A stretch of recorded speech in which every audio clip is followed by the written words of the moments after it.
In this episode, we consider varieties of apologetics, and I will use the central metaphor of a garden where faith is the plant that we are trying to grow. First, we have what we would call responsive apologetics. We might also call this defensive or negative or soft apologetics. Responsive apologetics is concerned with responding to the challenges to the Christian faith. It attempts to demonstrate that specific objections can be answered.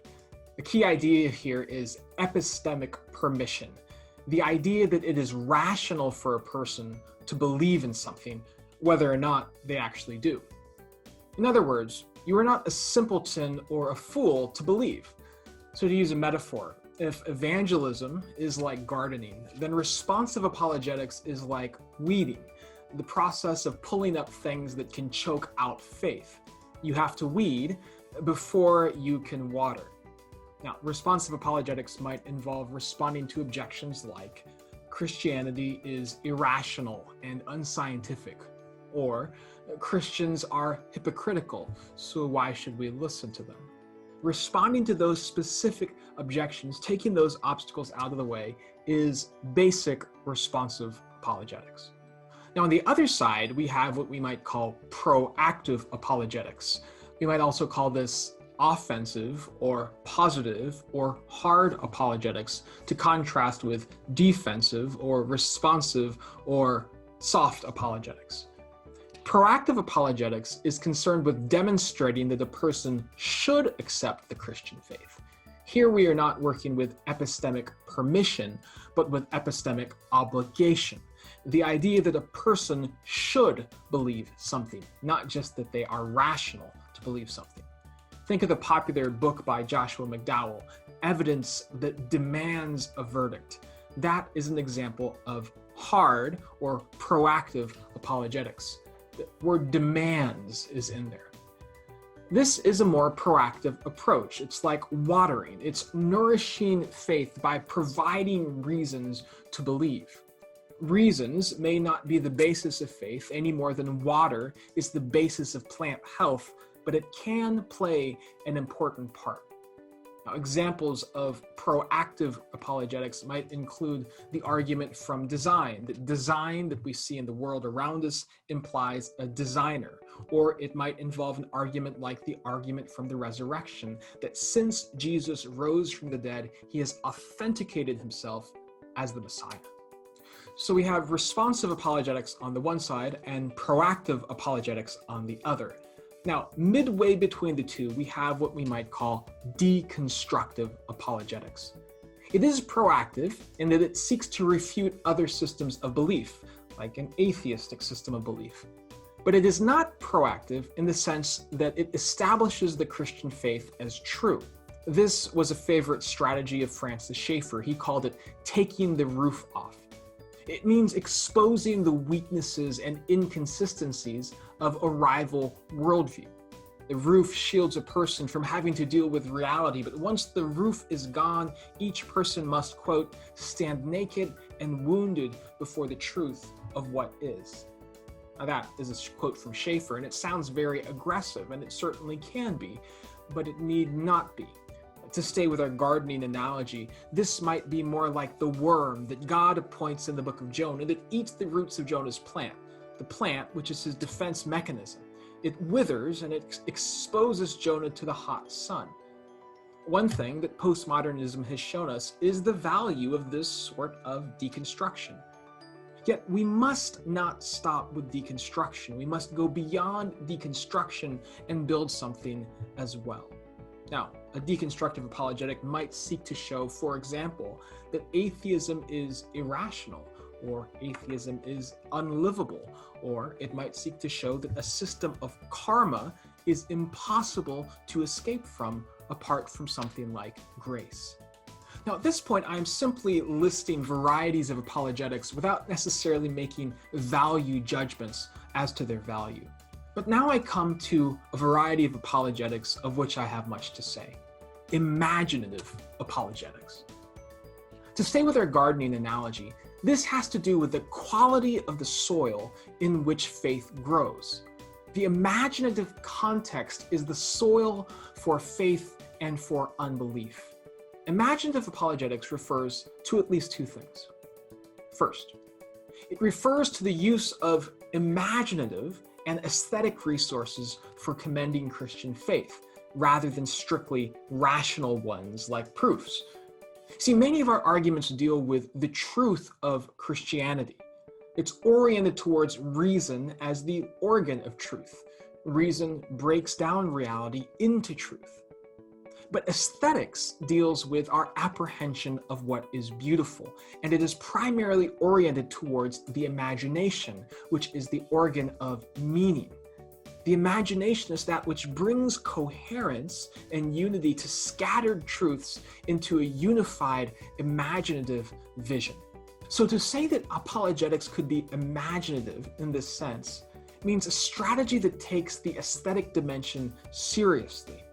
Canadian philosopher Charles Taylor has argued that in our post-romantic context, aesthetic factors, how it moves you, are actually more decisive than rational ones. Second, imaginative apologetics not only makes use of imaginative media, music, film, art, literature, story, but it's also sensitive to the ways that our imagination draws out our desires and reorients our lives. Thus, the second way that apologetics is imaginative is that it rejects the distinction we have just made, since it is neither possible nor desirable to separate reason from imagination and desire. Reason cannot help but be imaginative. This is an important aspect to apologetics, something that the best apologists have always known. So Blaise Pascal says, "Men despise religion. They hate it and are afraid it may be true. The cure for this is first to show that religion is not contrary to reason, but worthy of reverence and respect. Next, make it attractive. Make good men wish it were true. Then, show that it is." Or as Cardinal César de la Luzerne said, "Our goal is less to make you see how true religion is, than to make you feel how beautiful it is." And the attractiveness that both Pascal and de la Luzerne are talking about here is the aesthetic aspect of faith, the imaginative aspect of faith. And I argue with Taylor that in our post-romantic situation, the aesthetic, the imagination, what we feel intuitively, always comes first.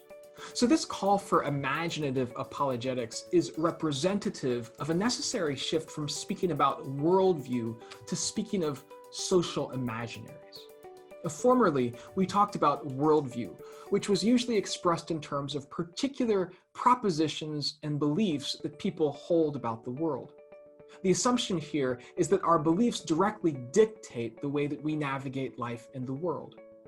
But a better model is to speak of social imaginaries.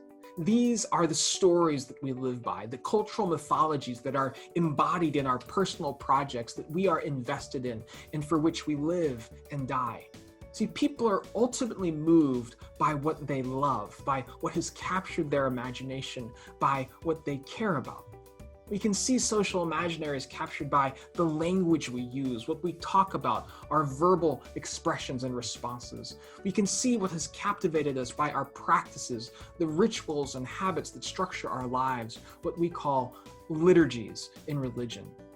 And we can see what has captured our imagination in our poetics, the things that bring us meaning and joy.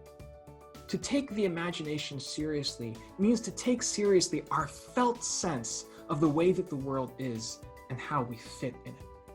Now let's add one final variety, one final definition: pastoral apologetics. This, to me, best captures the spirit of 1 Peter 3:15, the idea of giving a response to those who ask you about the hope that is in you. See, apologetics is not mostly about the problem. It's about the person.